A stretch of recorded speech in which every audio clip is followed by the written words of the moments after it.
Welcome back to the 3 months of modal logic, a sequel to 100 days of logic here at Carneades.org. Today we're going to be continuing with epistemic logic, looking at Moore's paradox revisited.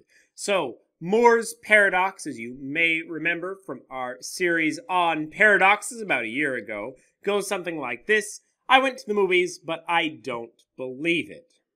Basically, the paradox here is that we cannot show that this is contradictory with our basic rules of logic. It seems contradictory for someone to say that I went to the movies, but I don't believe that I went to the movies.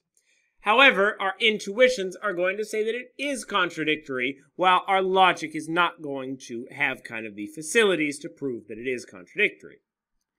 Often, in epistemic logic, we're going to assume some axiom that will demonstrate that this is in fact contradictory. If an agent states some proposition, then that agent believes that proposition, something along these lines.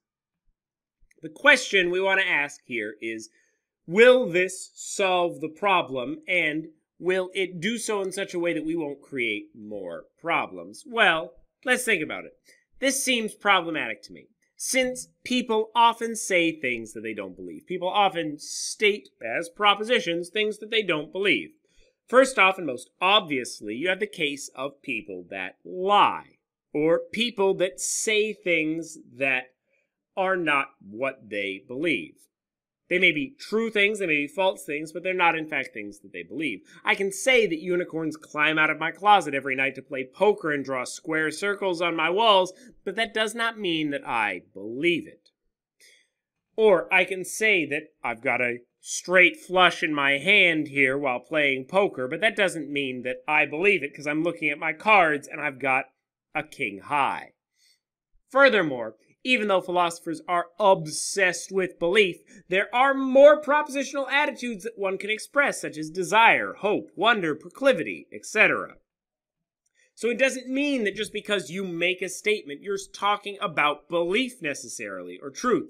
Just because you say something, it doesn't mean that you believe it. You can say many things that you don't believe, and it seems that experience holds this out. People often say things they don't believe. So it seems that if we posit some axiom which says that if you say something, you must believe it, we're going to have a lot more problems than we had with the original Moore's paradox. So it seems by positing some new axiom in our epistemic logic that's going to show this, it's not going to resolve the problem, or it will do so at such a great expense that it wouldn't be advisable. It seems to me that the more intuitive thing is to allow for people to state things that they don't believe rather than to assume something ridiculous, like that no one lies. Up next, we're going to be looking at implicit knowledge and closure. Watch a new video every single day for 3 months here at Carneades.org and stay skeptical, everybody.